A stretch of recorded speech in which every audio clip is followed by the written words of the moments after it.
새해 행복하십시오.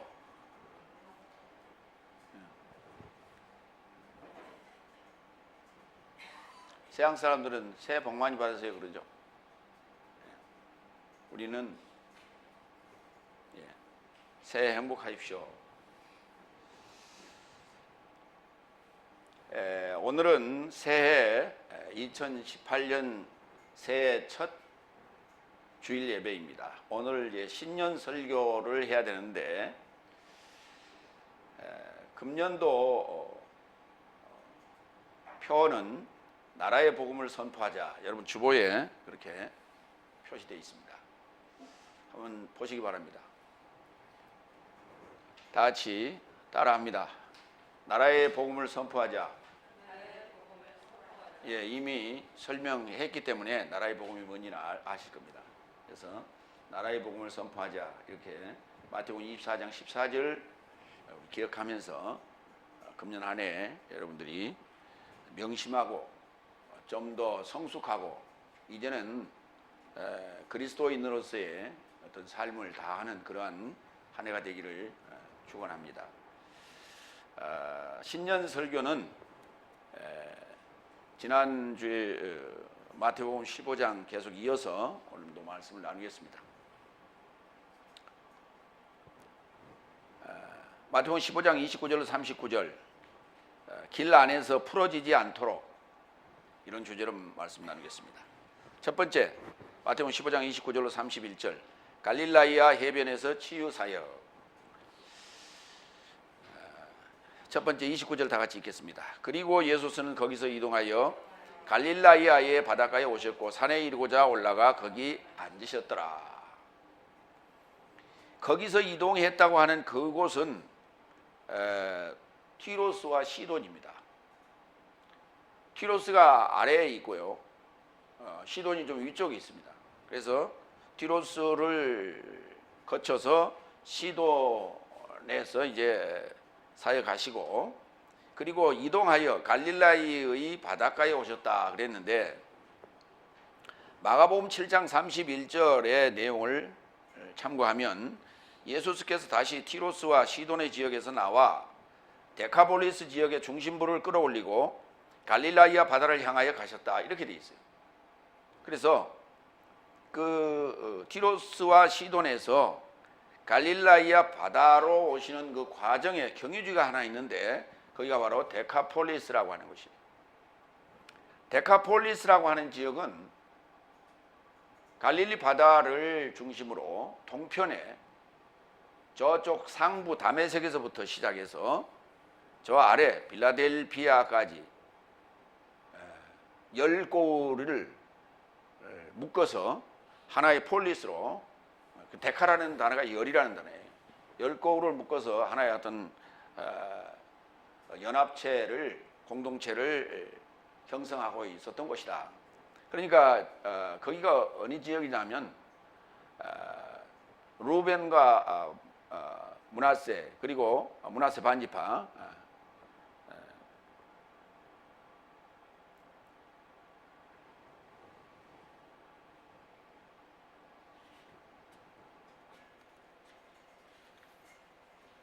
가 이제 위치했던 지역입니다. 그러니까 이스라엘 백성이 홍해를 요단강을 건너가기 전에 그쪽에 두 지파 반이 자기 식솔들을 그리고 가축들을 다 놔두고 그리고 먼저 들어가서 이스라엘 백성이 가는 앞길을 개척해 나갔던 그런 부족들이 살던 곳을 우리가 데카폴리스라고 합니다. 그 데카폴리스는 바다를 중심으로, 갈릴리 바다를 중심으로 그 바다 주변과 그 다음에 바다 저 외곽 좀 멀게 이렇게 두 라인으로 형성이 되어 있는데 외곽 지역에 5고을, 그 다음에 바다 주변에 5고을 해서 총 10고을입니다. 외곽 지역에는 저 위쪽이 다메섹, 저 위에서부터 밑으로 차근차근 내려옵니다. 다메섹, 라파나, 카나타, 거라사, 빌라델피아, 그 다음에 바다 주변, 그러니까 바다 동편입니다. 히포스, 디온, 가다라, 벨라, 스키토폴리. 여러분들이 들어본 단어는 다메섹, 거라사, 그다음 빌라델피아는 사실 여기도 있고 계시록에 나오는 7교회에도 빌라델피아가 있어요.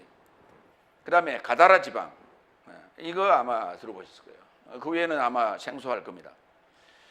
그런데 티로스와 시돈, 그러니까 시돈에서 동쪽으로 서쪽에서 그러니까 시돈에서 동쪽 방면에, 서쪽이라고 잘못 썼는데 동쪽 방면에 있는 데가 어디냐면 다메섹,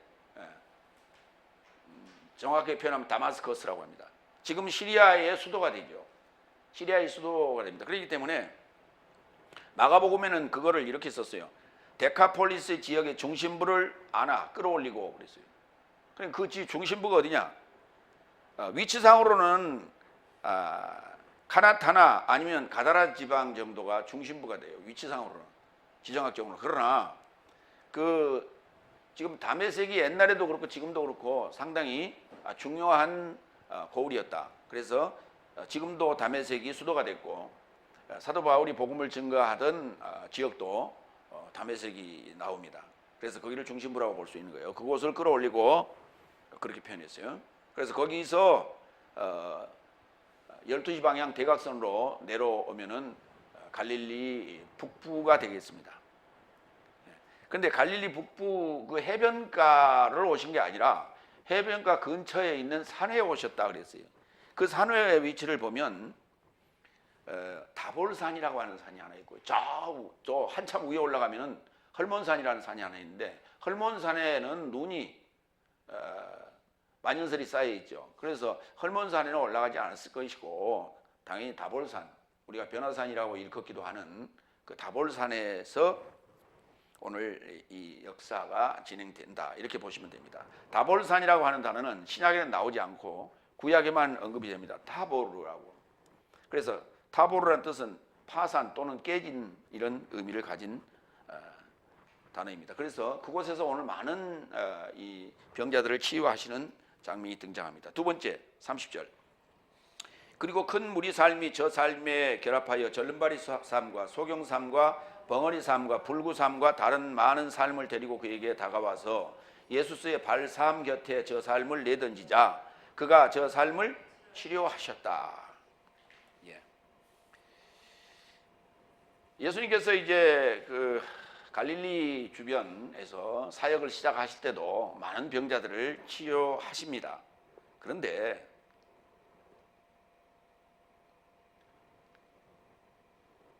그때는 의료 기술이 없어서 그렇게 많은 병자들이 이렇게 많았을까요? 지금 여러 차례 치료를 하셨는데도 계속해서 지금 병자들이 모여들고 있어요.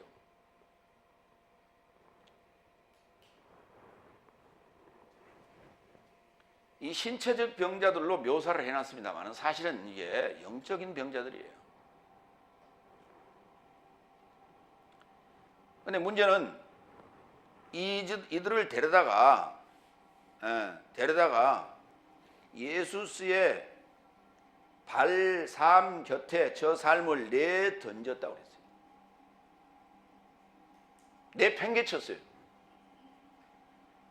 그러니까 데려온 자들은 성한 자들이라고 착각을 하는 자들이에요. 자기는 건강한 자들이라고 착각하고 있고, 여기 오늘 데려온 자들은 다 병자라고 그들은 생각을 했던 거예요. 근데 발 곁에 좀 기분 좀 나쁘죠. 발 곁에 그냥 예수님 앞에 그렇게 하면 될 텐데 발 곁에 그랬어요. 파라투스 포다스. 이 무슨 의미인가? 이 발 곁에라고 하는 것은 밟으라는 얘기입니다. 밟는다는 건 굉장히 기분 나쁜 거거든요. 그런데 마태복음 22장 44절, 구약에도 수차례 언급했습니다마는 주가 내 주에게 언급하시되 내가 네 원수를 네 발판으로 두게 되기까지 내 우편 살면서 나와 앉았거라 그랬어요. 발판, 발등상이라고 표현했는데요. 발판, 휘포포디온이라고 하는 발을 올려놓은 그런 대상이 되게 했다는 거예요. 그런데 그들을 누구라고 했냐면 원수라고 말했어요. 그러니까 원수가 발판이 된다는 것은 굴복한다는 의미입니다. 복종한다는 그런 의미가 되는 거예요. 그럼 예수님이 발 곁에 지금 던져놨어요. 내팽개쳤어요. 밟으라고. 이 말은 무슨 말이냐? 그들이 원수라는 거예요. 여기 지금 병 들었다라고 하는 이 병적인 요소들이 다 뭐냐? 이게 원수들이라는 거예요. 예수님의 원수는 누구예요? 사단이죠. 사단 마귀예요. 그러니까 결국은 사단의 역사가 가장 강력하게 표면적으로 드러난 자들이라 이렇게 보면 됩니다. 마가복음 5장 21절로 23절.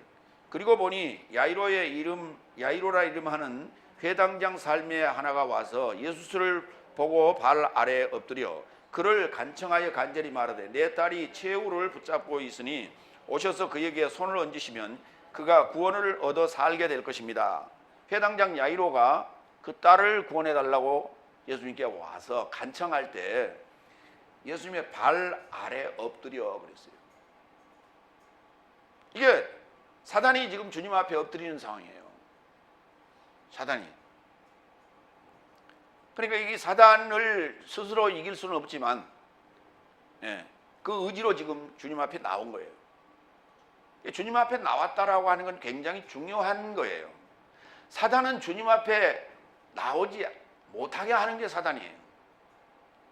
그런데 주님 앞에 나올 수 있었다라고 하는 것은 바로 사단을 이길 만한 그러한 나만의 의지가 있었고 나만의 그러한 갈급함이 염원이 있었다는 거예요. 그것을 하나님께서는 외면하지 않죠. 결단코. 누가복음 7장 37절로 38절로 보겠습니다. 그리고 보니 동네 안에 여자가 죄인으로 있더라.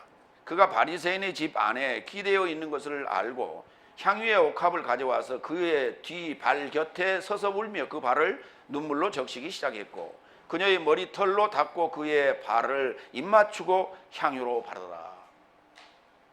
발이라고 하는 것은 굉장히 지저분한 데를 다 밟고 다니는 곳이기 때문에 썩 그렇게 아름다운 곳은 아닙니다.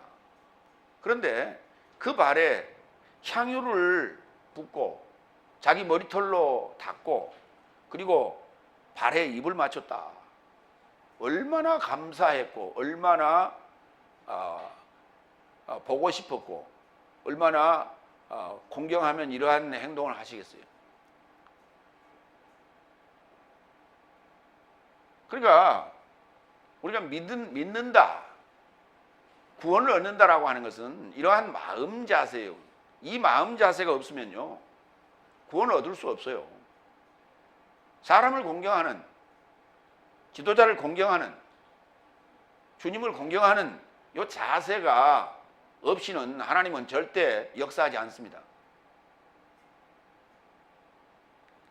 근데 우리는 그러죠. 교회 나올 때 자기가 정말 갈급하고 필요하고 도움을 요청할 때는 이런 행동을 해요. 진심으로 합니다. 그러나 그 과정이 지나면 서서히 겉멋이 들어가기 시작해요. 우리 믿음 생활, 신앙 생활에 있어서 이 겉멋을 버려야 돼요. 이 겉멋이라는 말은 건방져진 거예요. 그 건방져지면 서서히 교만이 들어가는 거예요. 끝까지 우리가 교만하지 않고 하나님의 말씀에 순종하는 거예요. 그러니까 교만해지지 않으려면 어떻게 하느냐? 사역자가 되는 거예요. 사역하는 거예요. 하나님 말씀을 선포하는 사역자가 되는 거예요. 예수님 말씀하셨죠? 앉아서 먹는 자가 크냐? 서서 봉사하는 자가 크냐? 앉아서 먹는 자가 크다고 했어요. 서서 봉사하는 자가 누구예요? 말씀 증거하는 자 아닙니까? 그러니까 내가 교만해지지 않으려면 말씀 증거하는 자가 되라. 안 그러면 교만해지게 돼 있어요. 판단하게 돼 있고. 이게 인간의 그 성장 과정이 그렇게 돼 있어요. 내가 늘 남을 위해서 복음을 전하는 이 사역을 하지 않으면 내 안에는 이게 넘치게 돼 있어요. 교만이 뭡니까? 넘칠 때 교만인 거예요. 내 안에 늘 부족하고 갈급하고 하나님 말씀을 찾고 연구하고 묵상하는 오늘 뭘 줄까? 내일은 뭘 줄까? 라고 하는 이러한 갈급함과 부족함이 있을 때 그는 아마 하나님 앞에 겸손해지는 것이지, 그렇지 않고는 넘치는 자는 교만하게 돼 있어요. 배에 쑥 내밀게 돼 있어요. 그러니까 앉아서 계속 먹기만 먹고 배우기만 배우는 자는 교만해지게 돼 있어요. 그게 이치예요.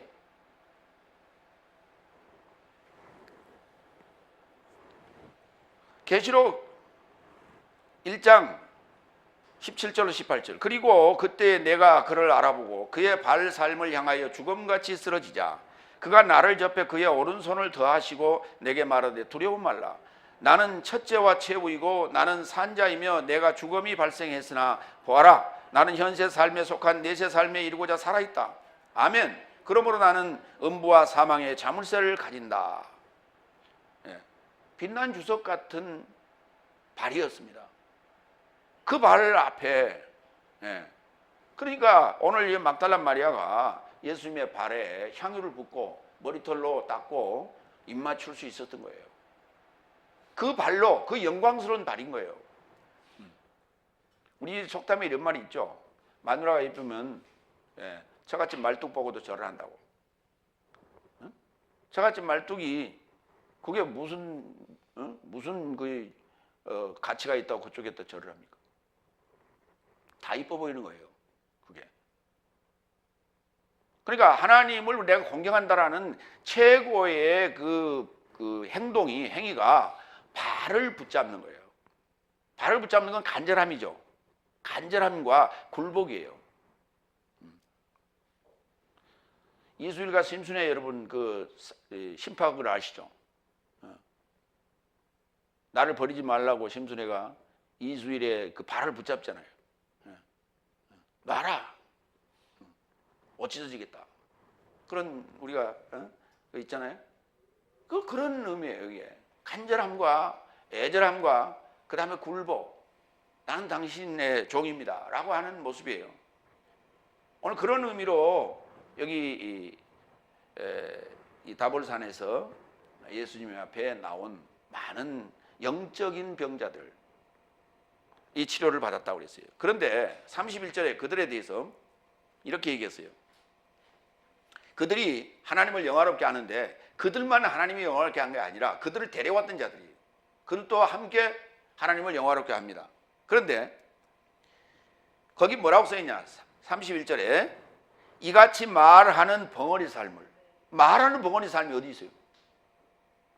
벙어리가 말을 하죠. 벙어리가 말을 하겠죠. 그런데 말하는 벙어리 삶을, 그 벙어리가 목적격이에요. 그러니까 말하는 그거를 이 분사를 앞에다 붙여야 맞는 거예요. 말하는 벙어리 삶을, 건강한 불구 삶을, 활보하는 절름발이 삶을, 보는 소경 삶을, 기이하게 보는 무리 삶과, 그러니까 그 삶을, 환자들을, 병자들을 데려왔던 자들이 지금 그들을 쳐다보고 있는 거예요. 이런 무슨 일이 일어나니? 이 기이한 일이 일어났다. 그거를 보는 무리 삶과 그 다음에 그 당사자들, 저 삶이 이스라엘 하나님을 영화롭게 하였다. 독사하죠. 다 같이 독사하죠. 영화롭게 했다. 영광을 돌렸다. 또는 영화롭게 했다. 이 영화롭게 하다는 단어는 영광이란 단어에서 오게 되는데, 영광은 히브리어로 카보드라고 합니다. 다 같이 카보드. 카보드는 카바드라는 무겁다라는 동사에서 오는데 무거운 거예요. 무거운 거. 여러분 올림픽에 가서요, 엿기 있죠, 엿기. 엿기를 나는 엿기를 1g짜리 엿기를 듭니다. 그걸 보고 누가 사람들이 뭐라고 그래요? 그러니까 거기서 엿기를 들 때 엿도, 이거 엿도 가벼운 것, 제일 가벼운 것을 드는 사람을 우리가 상 줍니까? 아니면 제일 무거운 걸 드는 사람을 상을 줍니까? 무거운 걸 드는 사람 상 주죠, 당연히. 네.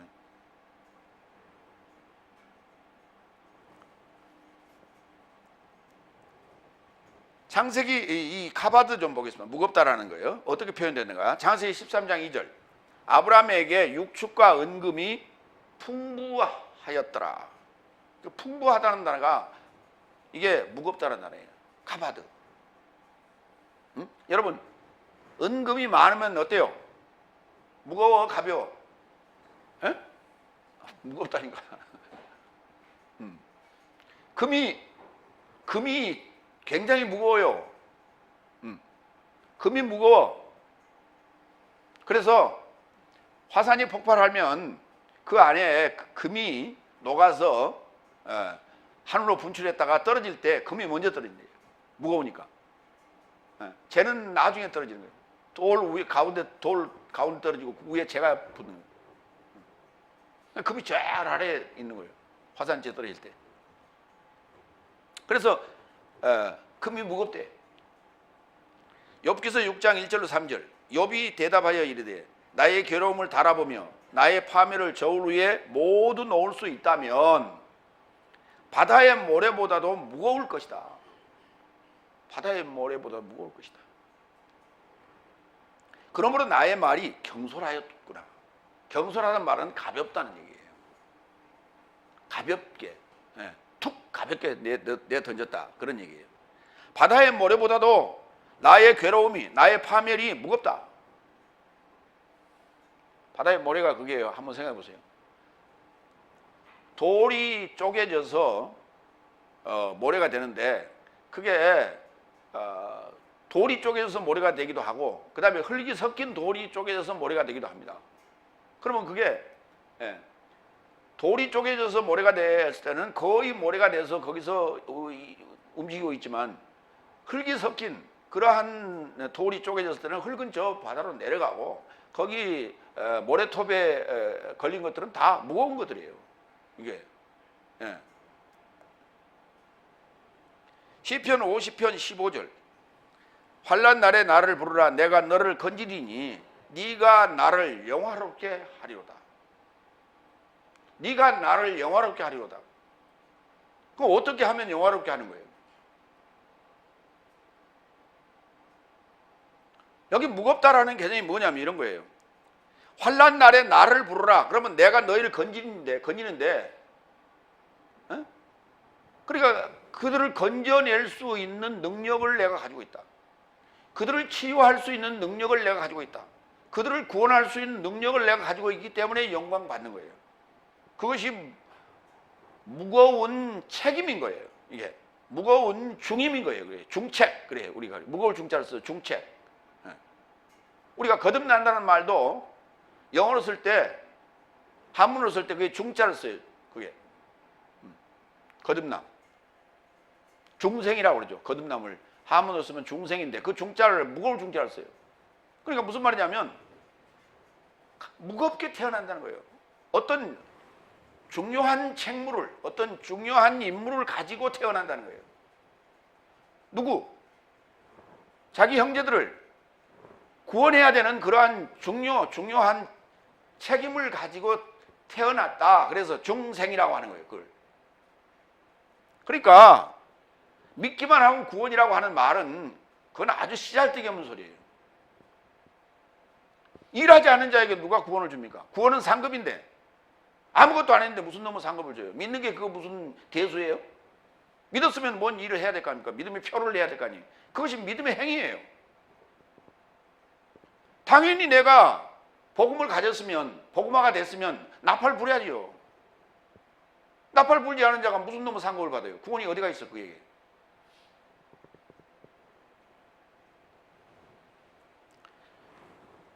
카보드, 영광이라는 단어가 있습니다. 출애굽기 24장 16절로 17절. 여호와의 영광이 신의 산 위에 머무르고 구름이 6일 동안 산을 가리더니 제7일에 여호와께서 구름 가운데서 모세를 부르시니라. 산 위에 여호와의 영광이 이스라엘 자손의 눈에 맹렬한 불같이 보였고 여호와의 영광, 이스라엘을 구원하는 그러한 여호와의 영광이 나타났다.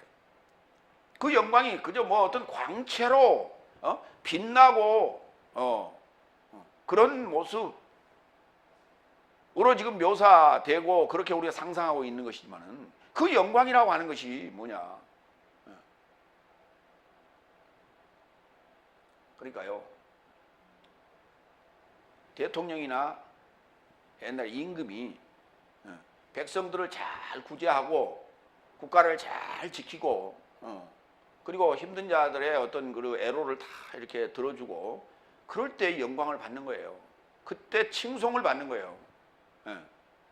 그런데 자기 권리만 주장하고 백성들이 어려움 당하는 것, 그 다음에 외국들이 침략하는 것, 이런 것 나몰라라 하고 네가 알아서 해결해라 라고 한다면 그 왕은 비난받을 거예요.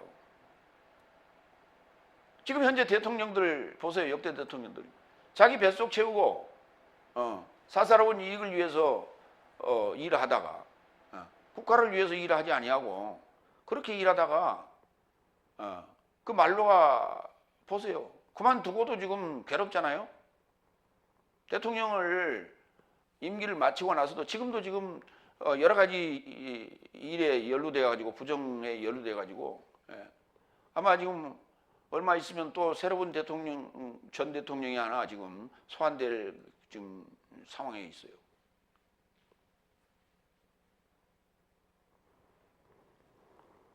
주어진 권력을 자기를 위해서 써서는 안 되는 거예요. 국민을 위해서 써야 되는 거예요. 그럴 때 영광을 받게 되는 거고 칭송을 받게 되는 거예요. 그렇지 않으면은 비난을 받고 결국에는 고소를 당하고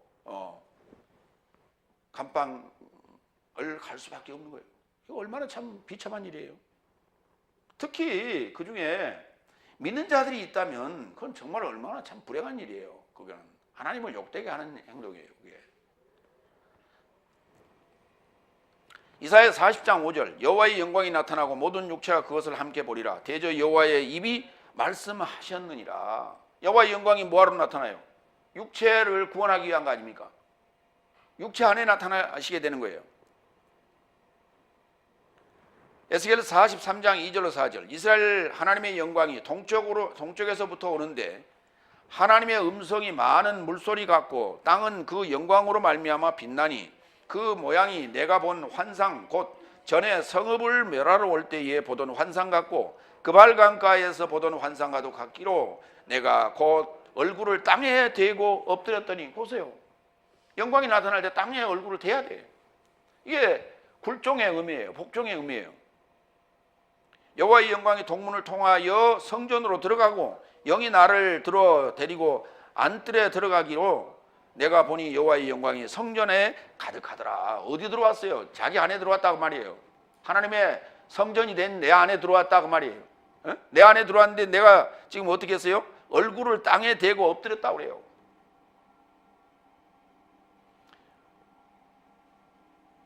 그러니까 구약에 이렇게 도처에 여호와의 영광이 나타날 때 여호와의 영광 앞에 이러한 행동들을 했어요. 마음가짐의 문제입니다. 그런데 오늘날 지금 보면 하나님을 만나러 가는데 하나님을 만나는데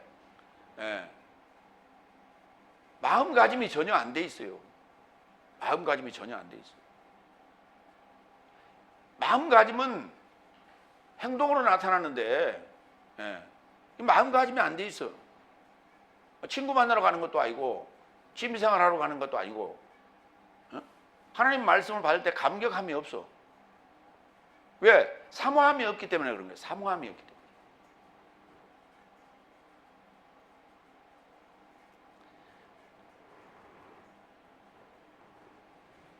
그래서 신앙생활 할 때 목표가 있어야 됩니다. 그 목표는 각자가 목표를 결정하는 것이 아니라 하나님의 말씀이 이미 목표를 우리에게 주고 있어요. 뭐냐? 사랑하라는 거예요. 내가 너에게 한 것처럼 너희도 사랑하라는 거예요. 내가 너의 발을 씻긴 것처럼 너희도 너의 형제와 이웃의 발을 씻으라는 거예요. 이게 우리 공통적인 우리 그리스도인들의 목표인 거예요. 이 목표를 두고 기도해야 돼요. 근데 기도 안 해요. 그냥 길들여져서 왔다 갔다 딸랑딸랑 하다 끝나는 거예요. 여섯째 날 공부하면 못해요. 행함이 없으면, 간절함이 없고 사모함이 없으면 말짱 똑같아요. 다섯째 날과 다를 게 뭐 있어요? 똑같아요.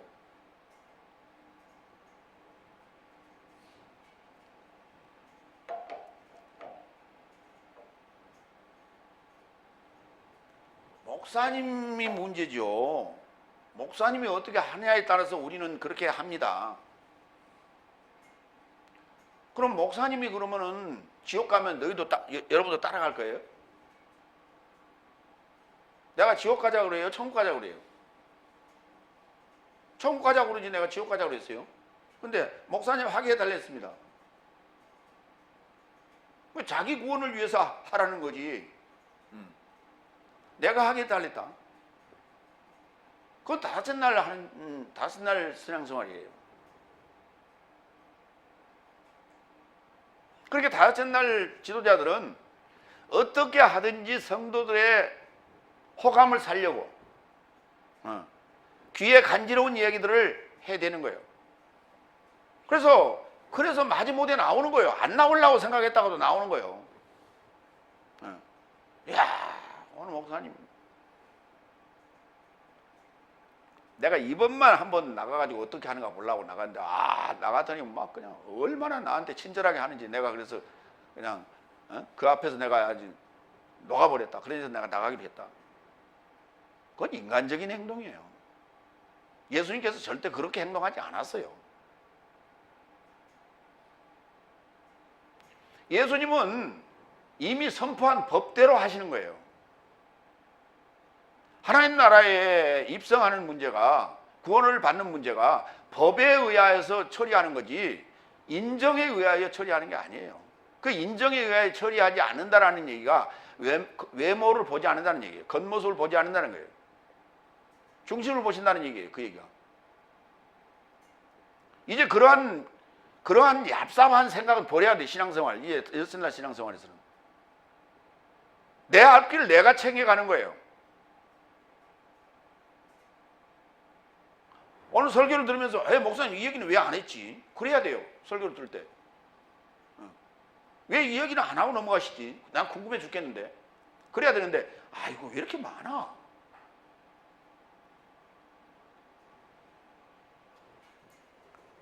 두 번째로 갑니다. 마태복음 15장 32절 34절 황야 안에서 굶주려 길 안에서 풀어지지 않게. 오늘 설교 제목이 길 안에서 풀어지지 않게. 오늘 이제 예수님께서 먹이시는 과정이 오병이어와 칠병이어 두 사건이 있는데 오늘 내용은 칠병이어 내용이에요. 근데 칠병이어의 내용이 뭐냐면 길 안에서 풀어지지 않게. 그런데 오병이어 때는 이 말씀을 안 하셨어요. 그래서 오병이어와 칠병이어는 다릅니다. 근데 칠병이어가 훨씬 더 중요한 거예요. 그런데 여러분 보세요. 오병이어에 대한 얘기만 하고 교회도 오병이어 교회 이름 붙이고 그 다음에 봉고차에도 오병이어 이렇게 붙이고 다니죠. 근데 칠병이어 붙이는 거 보셨어요? 난 한 군데도 못 봤어요. 그러니까 이해가 안 되는 거예요. 왜? 5천 명이 훨씬 중요한 거예요. 4천 명보다. 12광주리가 12바구니가 7광주리보다 더 그게 더 많은 거야. 그러니까 많은 쪽에 지금 관심을 갖는 거예요. 숫자적으로. 5천 명. 왜? 떡 5개로 5천 명을 먹은 거라고 7개로 4천 명을 먹은 거라고 뭐가 더 센 거예요. 그래서 떡 5개로 5천 명 먹은 게 훨씬 더 기이한 기적이라고 생각해서 그것만 얘기하는 거예요.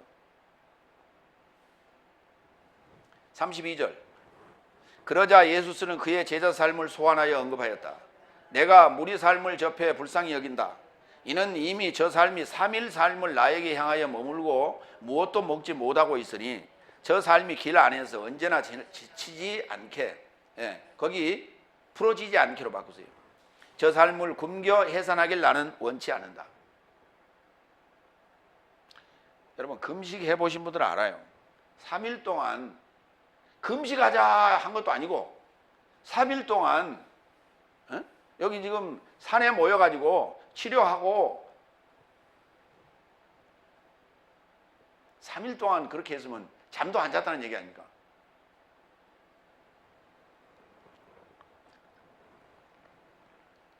그러니까 3일 동안 이틀 밤을 잤다면 아니 자기 전에나로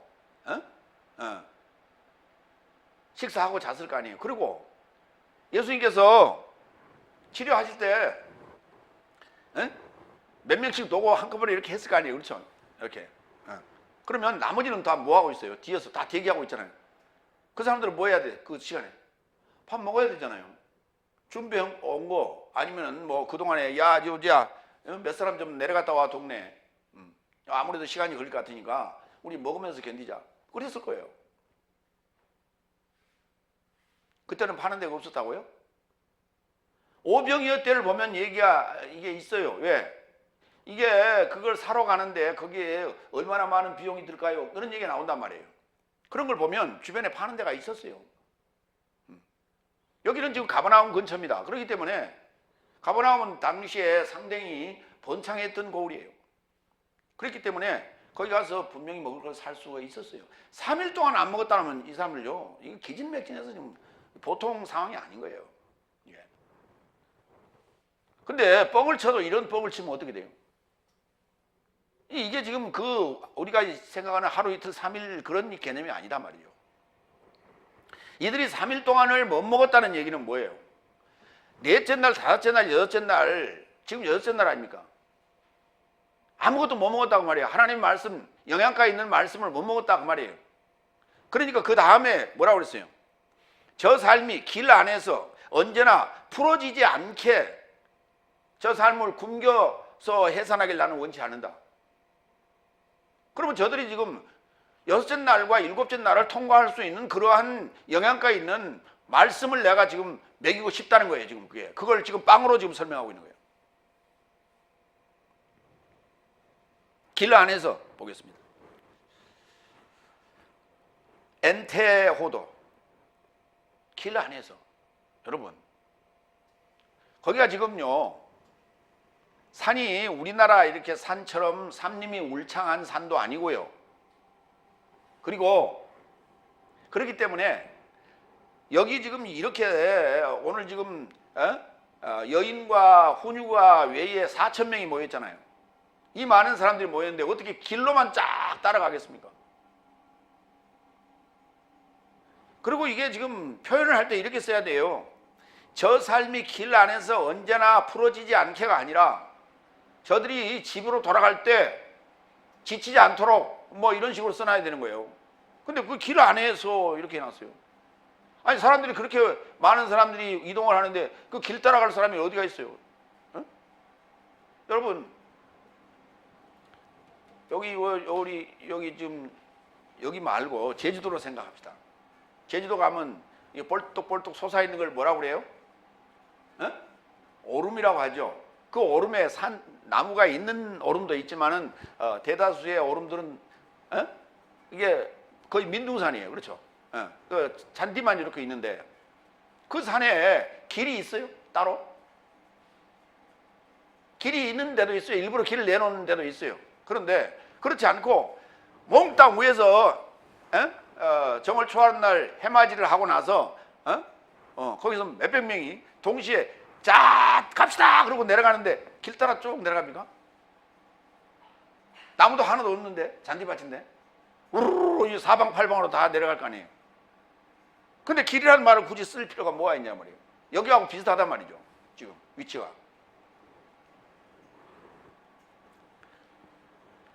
요한복음 14장 5절로 6절. 우리가 길이라는 단어가 나오면 항상 여러분이 떠올려야 될 게 이게 요한복음 14장 6절입니다. 도마가 그에게 말하되 주여 어디로 가시는지 내 삶이 알지 못하는데 어찌 그 길을 알아봄이 가능하겠습니까? 길이 등장하는 거예요. 예수께서 그에게 말씀하시되 내가 길이요 진리요 생명이니 나로 인하지 않고는 아무도 아버지를 향하여 오지 못한다. 그러니까 내가 바로 방법이라는 거예요. 왜? 어디로 가는? 아버지께로 가는 하나님이 되어지는 그 말이에요. 방법이다. 그 길 안에서 풀어지지 않도록 그랬어요. 풀어지지 않도록. 풀다는 단어가 에클리오예요. 그러니까 풀다는 단어가 리오. 에크라는 것은 풀어져 나온다는 거예요. 풀어져 나와. 풀어져 나오는 거예요. 그래서 풀어지지 않도록. 풀어지지 않도록. 여러분, 엿 있죠, 엿. 어? 엿. 엿이 녹아가지고 샥 풀어지면 어떻게 돼? 여기 이렇게 판에 있어야 되는데 이게 녹아가지고 한여름에 그 태양이 너무나 세게 내리쬐니까 이게 다 녹아가지고 줄줄줄 흘린다면 한번 상상을 한번 해보세요. 그 엿장수는 어떻게 돼요? 그런 개념이에요. 이게 풀어져 나오는 거예요. 그러면 그 길에 있어야 되는데 그 방법 안에 있어야 되는데 방법 밖으로 나온다는 거예요. 그래서 다른 길을 찾아가는 그런 모습.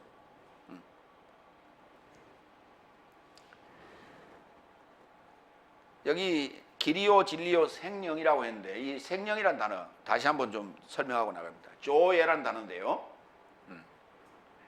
여러분 사망합니다. 이해가 안 됐어요? 다시 한번 얘기하겠습니다. 여러분 대답해봐요. 여러분 사망합니다. 그러니까 여러분이 지금 의아해서 지금 답을 안 하고 있잖아요. 그렇죠?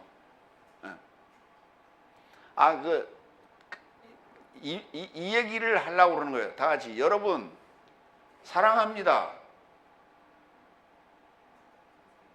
아멘 해야지. 참. 그러니까 여러분 보세요. 내가 여러분 사랑합니다. 그런데, 그 사랑이라는 단어를 망자로 고쳐서 여러분에게 얘기를 한다면 여러분이 목사님 우리를 사랑하는구나 이렇게 이해가 되겠어요? 되겠어요? 안 되겠어요? 안 되죠? 그러니까 여러분 사망합니다 그러면 저 양반이 미쳤나? 그럴 거 아니에요. 아침에 안 잡수고 오셨나? 무슨 말이냐면 생명과 생령을 써보세요. 여기 생명과 생령은 미음과 리을 차이예요. 그렇죠? 그렇죠? 사망과 사랑은 미음 차이예요. 그렇죠? 미음과 리을 차이예요. 그렇죠? 전혀 다른 단어예요. 뜻이 달라진다 그 말이에요. 생명이 뭐 어쩌고 생명이 뭐 어떻습니까? 라고 얘기하는 사람이 있다 이 말이에요. 그렇죠? 그래서 내가 그런 거예요. 그래서 내가 여러분 사망합니다. 그래서 내가 그런 거예요. 미음과 리을은 이렇게 차이가 나는 거예요. 생명과 생명은 전혀 다른 얘기예요. 생명이란 말은 산 목숨이란 말이고 생명이란 단어는 살려주는 영이라는 뜻이에요. 예수님이 살려주는 영이지 산 목숨이에요. 산 목숨은 처다담을 산 목숨이라고 하는 거예요. 여러분이 예수를 제대로 구원을 예수님과 함께 십자가에 죽고 부활하지 않았을 때를 생명이라고 하는 거예요. 그걸 산 목숨이라고 하는 거예요. 생명이고. 불교에서는 생명을 저 미물도 기어가는 벌레도 생명이라고 그러잖아요.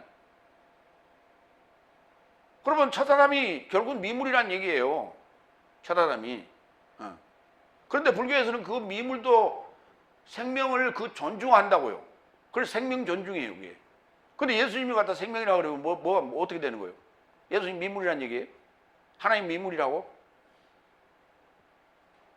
그런 놈 엉터리 번역이 어디 있어요?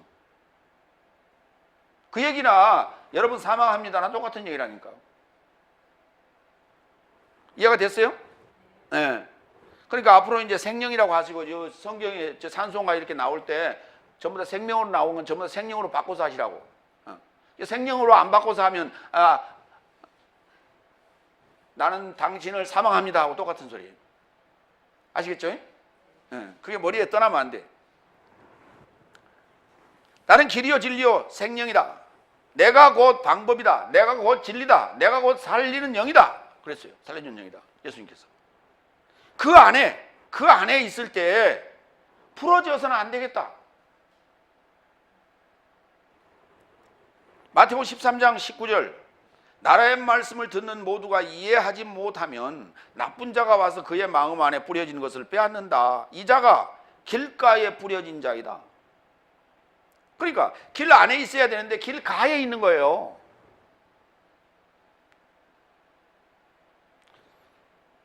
이제 이렇게 설교를 좀 하면요, 여러분들이 들어가서 수고 좀 해야 돼. 옛날에 이거 기억이 잘 안 나. 어떻게 설교를 들었는지. 그러면 유튜브에 들어가서 한번 쳐봐요. 길가밭 하고. 그러면 길가밭 설교 엄청나게 나와요.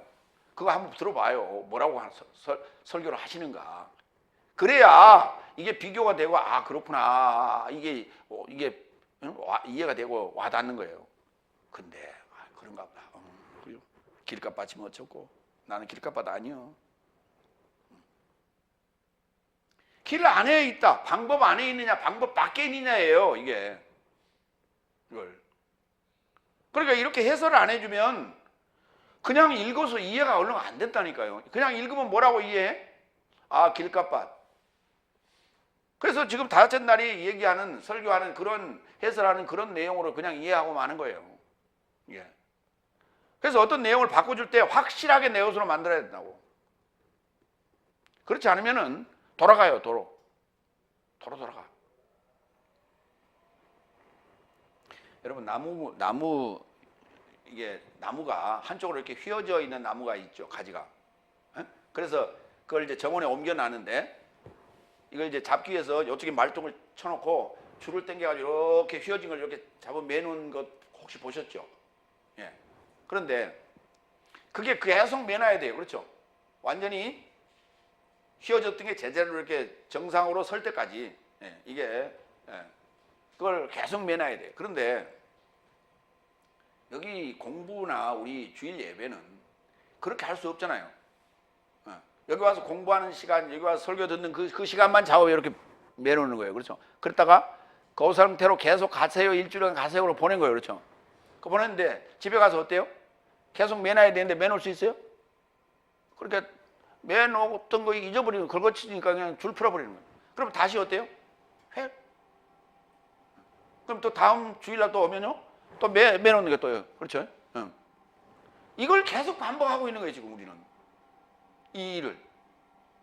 그러니까 본인이 스스로 의지를 가지고 휘어져 있는 것을 제대로 바로 잡고자 하는 노력이 필요한데 그걸 안 해요. 그걸. 그래서 내가 복습하라고 우리 홈페이지 열어주는 거예요. 그래서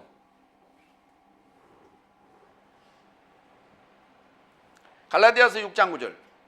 이 에클리오라는 단어가 쓰인 데가 그렇게 많지 않아요. 몇 군데 안 됩니다. 그래서 복음서에 몇 군데 나오고 그 다음에 갈라디아서 6장 9절에 등장하는데, 그러므로 내 삶이 좋은 것을 행하고 악해지지 말지니, 왜냐하면 풀어지지 않으면 자기 때에 거둘 것이다. 여기 중요한 얘기예요. 이게 풀어져 버리면 안 돼요. 딱 열매가 제대로 이렇게 연그러져 있어야 돼요. 그래서 풀어져 버리면 안 되는 거예요. 그러면 거둘 수가 없어요. 그래서 에클리오 되지 않게 하려고 저 삶을 굶겨서 내가 해산하기를 원치 않는다.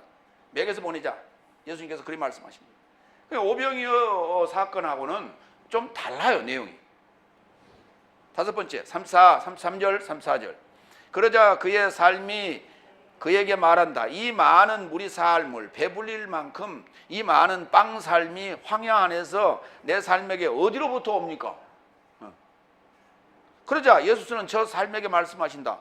빵 삶을 얼마나 갖고 있느냐? 그러자 저 삶이 언급하였다. 7 삶과 작은 생선 삶입니다.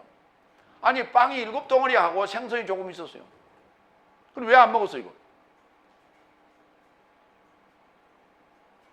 제자들은 이걸 갖고 있는데 나머지 무리들은 왜 빈손으로 왔어?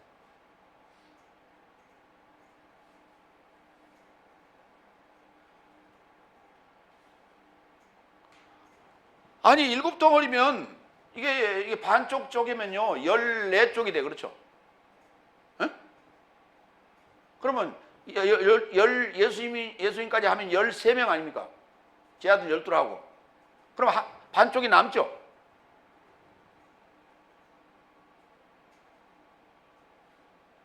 한 끼는 잡섰어요. 그렇죠? 최소한. 근데 아무것도 잡수질 않고 7덩어리 가지고 있었다는 거예요. 이제 물어보니까 그때야 대답을 해요. 그때야. 그러기 전에 예수님 시장하실 텐데 우리 식사하고 합시다. 그래야 되는 거 아니에요?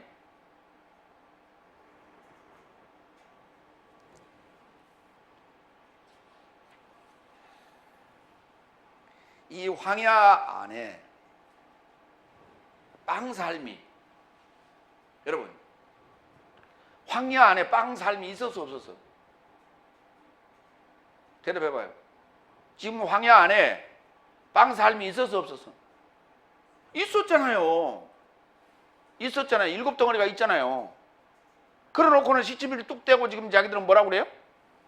이 많은 우리가 먹을 만한 빵이 없지 않소. 그게 어디서 온답니까?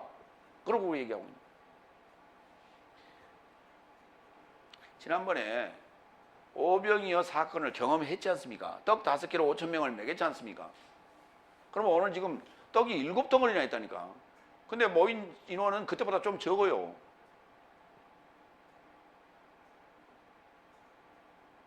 그러면 이렇게 해야죠. 이걸로 먹입시다. 했어야 되는 거 아니에요? 근데 잊어버렸어 벌써. 그러니까 제자들도 복습 안 했어요. 지난번에 오병이어 사건 디베레에서 했던 거 며칠 전이에요. 잊어버렸어. 깜빡 잊어버렸어. 요한복음 6장 31절 34절. 하늘에서 저 삶에게 빵을 주어 먹게 하였다고 기록된 바와 같이 내 삶의 조상 삶은 황야에서 만나를 먹었습니다.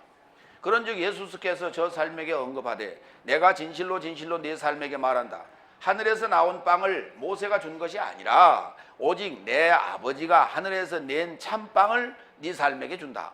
왜냐하면 하나님의 빵은 하늘에서 내려오는 것이요 세상에게 생명을 주는 것이다. 그런즉 저 삶이 언급하되 주여 이 빵을 항상 내 삶에게 주소서. 그러니까 제자들이 가지고 있는 7덩어리의 빵을 이걸 지금 제자들의 것이 아니에요. 주님께서 그들에게 준 거예요. 그렇죠? 그래서 그거 나눠주라고 준 겁니다.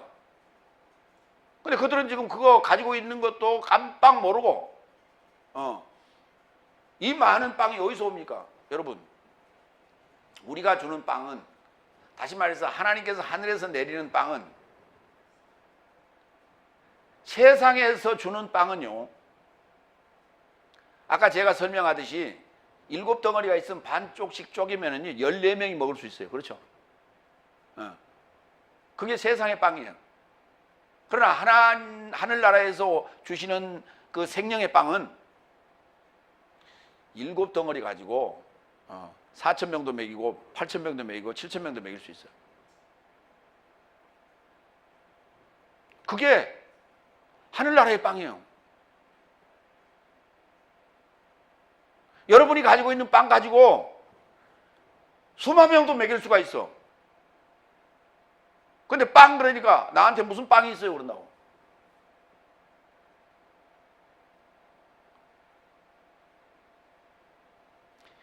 그러니까 내한테 무슨 빵이 있어요 라는 얘기는 지금 마귀의 시험에 지금 넘어갈 수 있는 소지가 있다는 거예요. 지금 마귀가 예수님을 시험할 때 뭘로 얘기했어요? 이 돌들로 빵을 한번 만들어 보라고 그랬죠. 걔들을 사단이나 지금 세상은 먹는 빵으로 생각해. 그걸 빵이라는 단어를.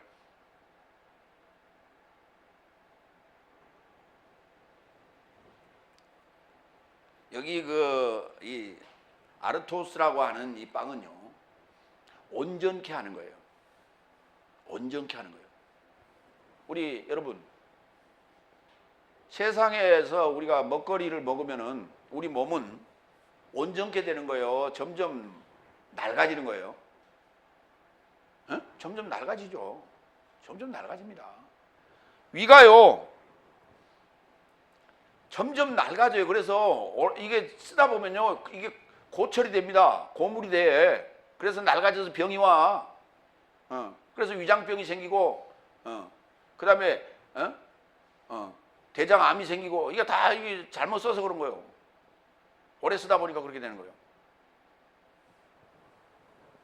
자기는 속을 오래오래 쓰려고, 위장도 오래오래 쓰고 소장도 대장도 오래오래 쓰려고 좋은 것만 먹어서, 그랬더니 기름기 있는 걸 먹었더니 속이 이게 암이 생기대. 대장암이 생겼대요.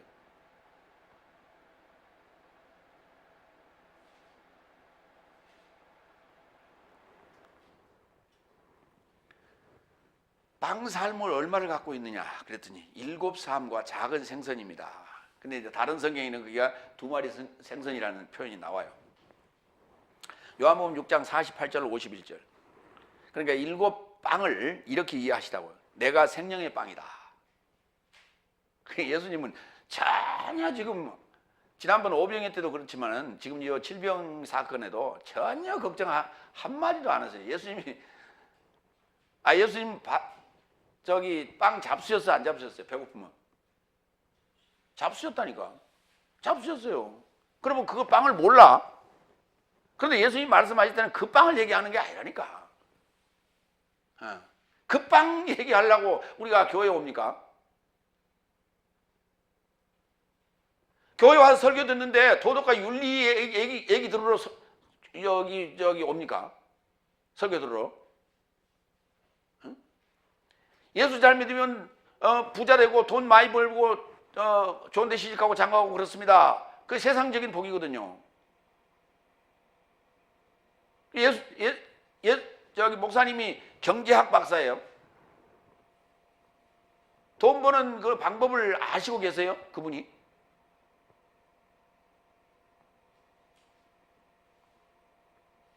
근데 그런 얘기하면 좋아하라고 그래. 그런 얘기하면. 하늘에 빵 먹으라고 그러면 싫어해. 그게 무슨 놈의 하늘에서 뭔 빵이 내려온다고. 공갈빵도 아니고.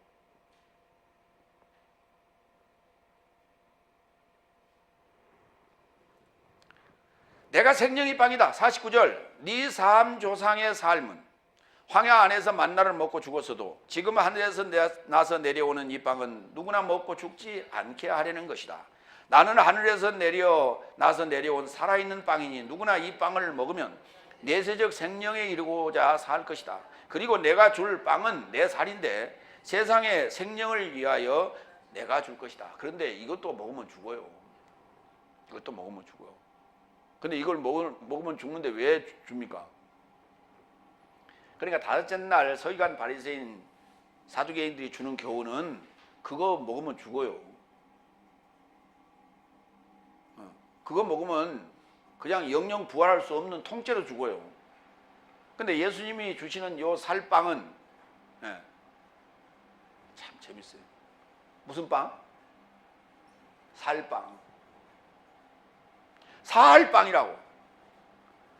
살이 빵인데 그걸 붙여놓으면 살빵이 돼. 그러니까 예수님이 주시는 하늘에서 내려오는 살빵은 먹어도 죽어요. 이건 먹어도 죽어요. 그런데 예수님과 같이 죽자는 거예요. 그게 다른 거예요. 서기관 바리새인들이 주는 교훈도 먹으면 죽어요. 그런데 그건 영영 죽어요. 세상의 빵도 우리가 먹으면 영영 죽어요. 하늘에서 내려오는 살빵은, 예수님의 살빵은 먹어도 죽어요. 그런데 다시 살아요. 이게 다른 거예요. 오늘 지금 길 안에서 저들이 풀어지지 않게끔 먹이자. 너희가 지금 빵을 얼마나 갖고 있냐? 7덩어리 갖고 있습니다. 그거 줘라. 이게 바로 예수님의 살빵이다.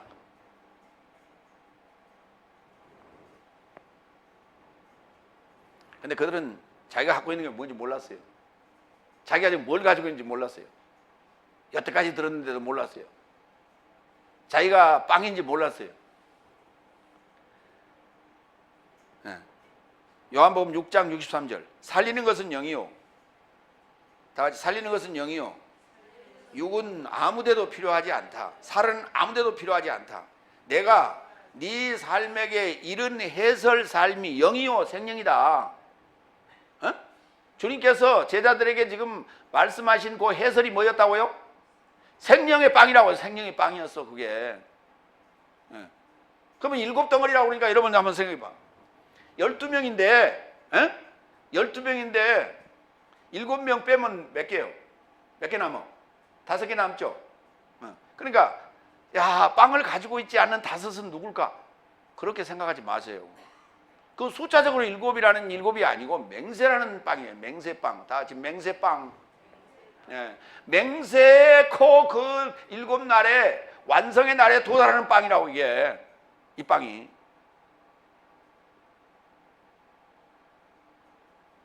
근데 오병이의 그 빵은 뭐였어요? 빵 5개니까 뭡니까? 강해지는 빵이죠. 강해지는 빵이에요 그게. 그 빵이 그게 바리새인과 사두개인의 교훈이 들었던 빵이에요 그게. 그래서 그거 먹으면 무지하게 강해져요. 세 번째로 갑니다. 마태복음 15장 35절로 38절. 넘친 조각 삶이 7광줄.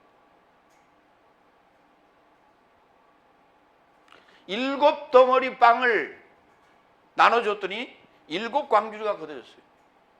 오늘 얘기는 7에 관한 얘기예요. 그런데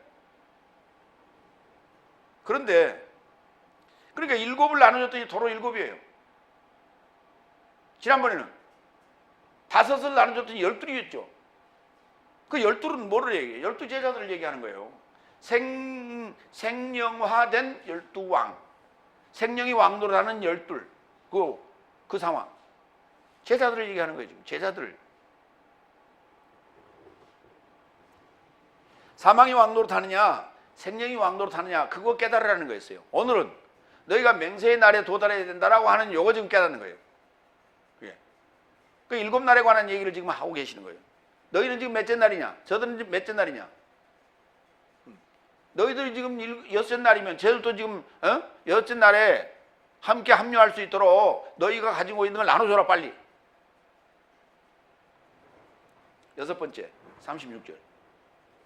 그러자 우리 삶에게 땅에 접해 기대라 명하셨다. 그리고 7빵 삶과 생선 삶을 취하여 감사하시고 떼어 그의 제자 삶에게 주시자. 제자 삶이 우리 삶에게 떼어 주었다. 예. 땅에 기대라 그랬어요. 기대는 단어가 아나피프토. 여기서 이제 본문에는 아나, 페세인, 에피텐겐. 땅에 접해 기대라. 편안하게 먹게끔. 우리는 어떤 자세를 취해요? 우리 땅에 이렇게 아나 피프토 해라 그러면 어떤 자세를 취해? 우리는 여러분 어떤 자세 취해? 양반 다리 해? 아니면 두 다리 쭉 뻗어?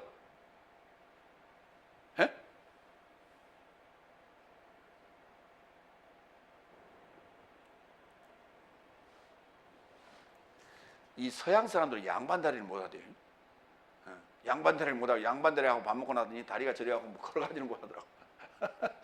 우리도 양반 다리하고 밥 먹고 나면 또 지가 내리기도 합니다. 지가 내리기도 하는데 그래도 하나님의 양식을 살빵을 먹는데 다리 쭉 뻗고 먹으면 좀 이상하잖아요. 버리장머리 없다고 그러잖아요, 어른들이. 그러니까 우리는 지금 의자가 없을 때는 무릎 꿇고 먹죠. 의자가 있을 때는 의자에 앉아서 이렇게 먹고. 여기는 지금 의자가 없으니까 땅에 지금 그들이 아주 편한 자세로 지금 기대고 기대게 하라 그랬어요. 그런데 이 기대다라고 하는 이 아나피프토가 어떻게 쓰였는가를 좀 봐요. 마태복음 22장 26절로 27절. 그러나 네 삶은 이같이 않고 오히려 큰 자는 네 삶 안에서 더 젊은 자와 같이 되고 지도하는 자는 봉사하는 자 같이 되라. 왜냐하면 기댄 자와 봉사하는 자 중에 누가 더 크냐? 기댄 자가 아니더냐? 그러나 나는 네 삶의 중심 안에 봉사하는 자 같이 있다. 그러니까 네가 앉아서 받아 먹으니까, 네가 기대고 앉아서 받아 먹으니까 네가 큰 자다. 예수님께서 그렇게 말씀하시는 거예요. 왜? 좌의정 우의정 시켜달라고 그러니까 하는 얘기예요. 예수님께서 그렇게 말씀을 하신 거예요. 그러니까 오늘 지금 그들을 기대게 하고 그들에게 떡을 떼어서 먹였다는 것은 그들을 지금 대접했다는 얘기예요. 오늘 7빵으로 대접했다는 거예요. 왜? 길 안에서 풀어지지 않도록, 그래서 오롯이 갈 수 있도록. 그런다고 다 갔으면 얼마나 좋겠습니까? 고린도전서 10장 16절로 17절. 내 삶이 찬송하는 찬송의 자는 그리스도스의 피의 교제가 아니더냐. 내 삶이 빵을 떼는 것은 그리스도스의 몸의 교제가 아니더냐. 빵이 하나요, 내 많은 삶이 한 몸인 것은 내 모든 삶이 한 빵에서 나와서 참여함이라. 여기 떼다라고 하는 클라오라는 단어가 전부 빵을 떼는 것으로 좀 표현되어 있어요. 다 빵을 떼는 것으로. 그런데 그 빵을 떼는 게 뭐라고요? 그리스도스의 몸의 교제라고 그랬어요. 에? 바로 한 빵에서 나와서 참여하는 거, 한 빵에 참여하는 거라고요. 한 빵에 참여하는 거. 그러니까 오늘 지금 숫자상으로는 7덩어리라고 표현했는데 그게 지금 한 빵이에요. 예. 7날에 속한 한 빵. 이 한 빵에 참여하는 거예요, 다. 다시 말해서 길에 우리가 들어가는 거예요. 길에 참여하는 문제예요. 길에 참여한다는 무슨 말이에요? 예수님과 다 뭐예요? 하나가 된다는 얘기예요, 지금. 예수님이 가지고 있는 그 방법을 내가 지금 방법대로 받아가겠다는 얘기예요. 그러니까 이 떡 5덩어리 가지고, 떡 7덩어리 가지고 4,000명, 5,000명 못 먹여요. 무슨 수로 먹여요, 그걸? 그랬더니 하는 얘기예요. 아니, 예수님은 하나님이시거든. 하나님은 할 수 있어요. 무슨 수로? 빵으로 우리가 배불리는 것은 이게 영적인 얘기예요, 물리학이에요? 에? 물리학 아닙니까? 물리학적으로 설명해봐야 이게 가능한가? 설명 안 된다니까. 이 물리학을 누가 만들었어요? 이 물리학을 누가 만들었어? 하나님 만들었잖아요. 하나님 물리학의 원리를 만들어 놓고 그걸, 그 원리를 깨신다, 파괴하신다. 그 원리를 파괴한다면 그건 사탄인 거예요. 근데 그렇게 할 수 있다라고 우기는 사람은 지금 사탄을 섬기고 있는 거예요. 사탄을 숭배하고 있는 거예요. 하나님을 섬기는 게 아니라. 무슨 말인지 이해가 되세요? 그러니까 한번 생각을 해보라고. 떡 5덩어리 가지고 5,000명을 먹이고 떡 7덩어리로 4,000명을 먹일 수 있는 건 뭐냐고. 말씀밖에 더 있냐고.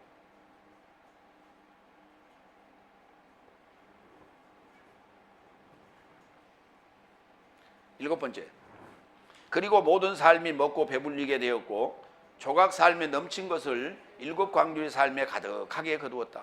그래서 먹은 삶이 여인 삶과 훈유가 삶 외에 4천 장정 삶이더라.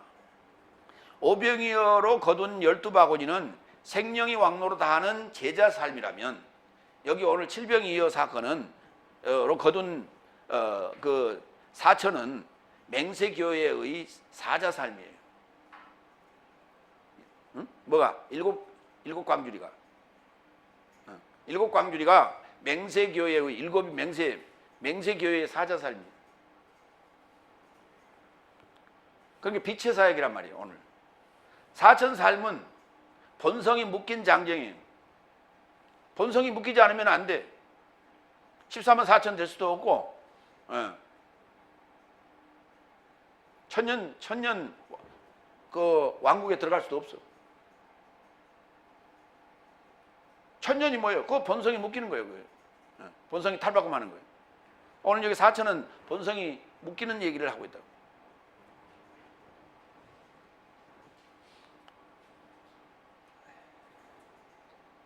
그러니까 우리는 자꾸 이 수에 속는 겁니다. 성경을 보면서 수에 속는 거예요. 그게 비밀인데. 계시록 1장 20절 봅니다. 일곱. 그리고 너는 내 오른손에 접한 일곱 별과 별삼과 일곱 금초대의 삶의 비밀을 알아보았다. 일곱 별 삶은 일곱 교회 삶의 사자 삶이요. 네가 본 일곱 촛대 삶은 일곱 교회 삶이다. 헵타, 맹세. 맹세 집어넣고 얘기해봐요. 맹세 별 삶은 맹세 교회의 사자 삶이요. 네가 본 맹세 촛대 삶은 맹세 교회 삶이야. 그러니까 맹세 교회, 일곱 교회, 맹세 교회는 뭘 얘기하는 거예요? 내가 일곱 날에 인나팔 대접 그 21단계를 통과했을 때 일곱 맹세로 된 교회를 얘기하는 거예요. 맹세로 된 교회가 뭐가 되는 거예요? 사자 삶을 살아야 돼. 사자 삶을 살아야 돼. 이게 빛이요. 새하늘과 새 땅이요, 이게. 일곱 교회가 하나라고 얘기했죠. 제가 계시록 하면서. 그래서 빛의 사역이에요. 그래서 일곱을 나눠줬더니 일곱이 들어온 거예요. 일곱 덩어리를 나눠줬더니 일곱이 들어온 거예요. 맹세를 나눠줬더니 맹세의 광주리가 들어온 거예요. 더 큰 게 들어온 거예요. 그러니까 나눌수록 많아지는 거예요. 하나님 하나님의 법칙은 나눌수록 많아지는 거예요. 내 걸 안 주고 감춘다? 지금 장안에 어떤 친구는 자기가 가르치는 게 아주 비밀스러운 어떤 비법이라는 거예요. 그래서 여러분이 배운 것을 절대로 밖에 가서 전도하는 데 말고는 쓰지 말라. 그 자료를 인터넷에 올리거나 아니면 그걸 녹음해서 또는 녹화해갖고 올리는 일을 절대 하지 말라. 그랬더니 거기 모인 사람들이 야, 여기 뭐가 있나 보다 진짜. 그러니까 우리만 알아야 되겠다. 그리고 절대로 안 올린대.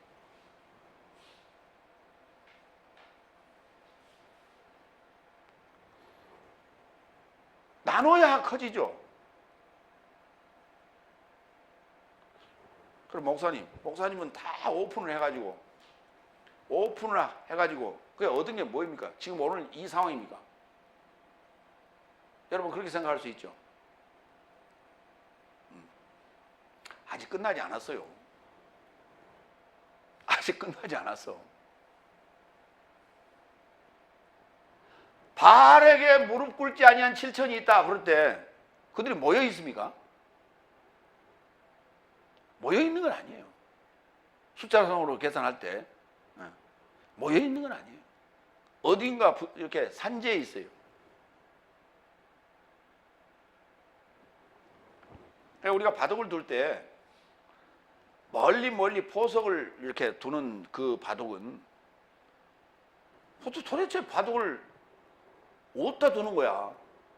근데 모닥모닥 우리가 오목 두듯이 모닥모닥 두면 굉장히 밀집되어 있어서 뭐가 뭐 집이 보이는 것 같고 막 그래요. 그런데 여기저기 이렇게 포석을 하잖아요. 그러면 안 보여요, 집이. 근데 나중에 보면 집이 딱 만들어지는 거예요. 그게. 그러니까 크게 그림을 그려라. 여러분 큰 그림을 그릴 때 그림이 어때요? 윤곽이 드러나 안 드러나? 안 드러나죠. 그러나 거의 형태가 갖춰졌을 때 윤곽이 드러나는 거예요. 그게. 그러니까 지금 몇 사람 더 모인다, 덜 모인다 이게 중요한 건 아니에요.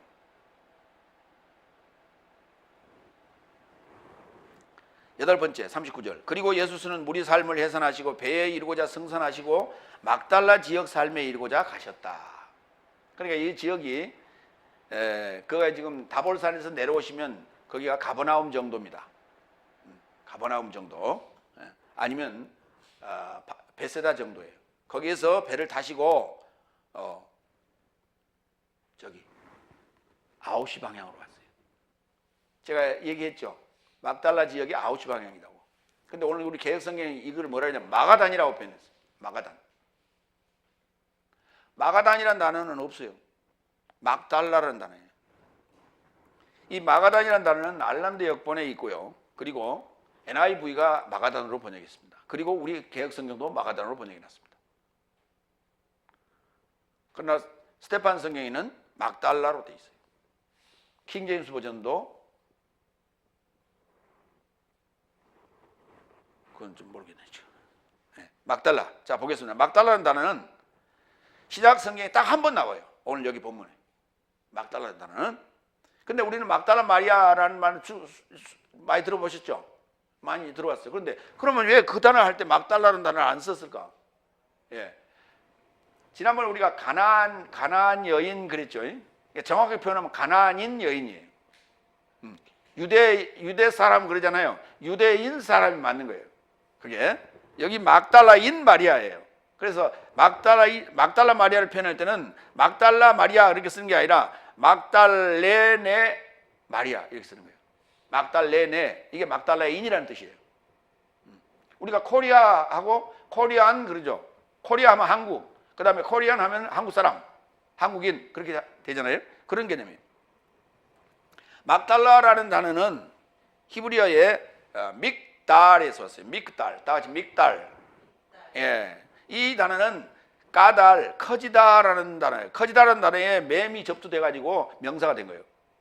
커진 것, 그런 게 높아진 것, 망루, 망대 이런 내용. 알란데 역본에는 마가다니라 되어 있어요. 망루 망대라고 되어 있는데 미가서 4장 8절 보겠습니다. 너 양떼의 망대요 딸 시온의 산이여 이전 권능 곧 딸 예루살렘의 나라가 내게로 돌아오리라. 너 양떼의 망대요. 지금 이스라엘 가면요, 지금 그 갈릴리 지역에 보면 이렇게 아까 우리 오름 같은 거 있죠. 오름. 어? 높은 오름도 아니요. 그런 오름에 위에 보면은 그 목자들의 그러니까 양떼의 망대라는 거 있어요. 목자 망대라고도 하는데 거기에 위에 올라가서 이렇게 주변에 양떼들을 관찰할 수 있도록 돼 있고, 그 다음에 그 안에는 비바람을 피해서 추위를 피해서 그 안에서 잠시 기거할 수 있는 그러한 장소로 마련해 놓는 게 돌담이에요. 돌담으로 이렇게 싸는데 지금도 있습니다. 지금도 존재하고 있어요. 그거를 양떼의 망대라고 표현했어요. 이게 막달라예요. 그러니까 그 지역이 이런 게 많이 있었다고 볼 수가 있는 거죠. 막달라 마리아라는 단어는 이제 마태복음 15장 40절에 등장하는데 멀리서 바라보는 여인 사람도 있는데 그 중에 막달라인 마리아와 작은 야고보스와 요새의 어머니 마리아와 살로메도 있더라. 요새의 어머니라는 것은 지금 예수님의 어머니를 얘기하는 거예요. 그래서 그때 이 막달라인 마리아는 여러 군데 나오는데 막달라라는 지명에 대한 것은 딱 한 군데밖에 안 나옵니다. 그래서 마가다니라는 단어는 어디서 이게 채택을 했는지 알 수가 없어요. 그래서 막달라가 맞습니다. 그래서 막달라는 9시 방향입니다. 12시 방향 가버나움 그 해안에서 9시 방향으로 왔다. 지난번에 8시 내지 7시 방향에 있는 디베라에 왔다가 그 다음에 10시 방향인 게네사렛에 갔던 거 기억하시죠? 그 다음에 11시 방향에 지금 11시 방향에 가버나움이 있고 12시 방향에는 고라친이 있고 그 다음에 1시 방향에는 베세다가 있다고 했죠. 그래서 지금 1시, 12시, 그 다음에 11시, 그 다음에 10시 게네사렛, 9시 막달라, 그 다음에 8시나 7시 방향에 거기 지금 베세다가 있다 하는 거. 그래서 그 지역을 지금 다 둘렀어요. 다 둘렀어요. 그래서 우리가 갈릴리 바다라고 할 때는 저 주로 북부를 얘기한다. 북부가 이쪽 데카폴리스하고도 물리고 이쪽에 디베레 바닷가하고도 물립니다. 그래서 갈릴리는 저 북쪽을 얘기한다고 보시면 됩니다. 티로스와 시돈에서 데카폴리스 중심부인 다메섹을 지나 갈릴라이아 해변 가까운 다볼산에서 많은 무리를 치료하시고 길 안에서 풀어지지 않도록 하나님의 방법, 아버지께로 가는 방법 안에서 풀어지지 않고 완주하도록 7방을 감사하시고 떼어 먹이셨어요. 여인과 후주가 외에 본성이 묶인 장정살미 먹고 넘친 조각살미 바로 7광주리, 맹세의 떡 광주리에 가득히 거두셨다. 그러니까 이게 기쁨이고 충만이죠. 기쁨이고 충만이. 그리고 해산한 후에 양떼의 막루로 오셨다. 계속 양떼를 지금 찾고자 하시는 예수님의 그 예언적, 구약의 예언적 사역이 계속 진행되고 있다. 이렇게 보시면 됩니다. 기도하겠습니다.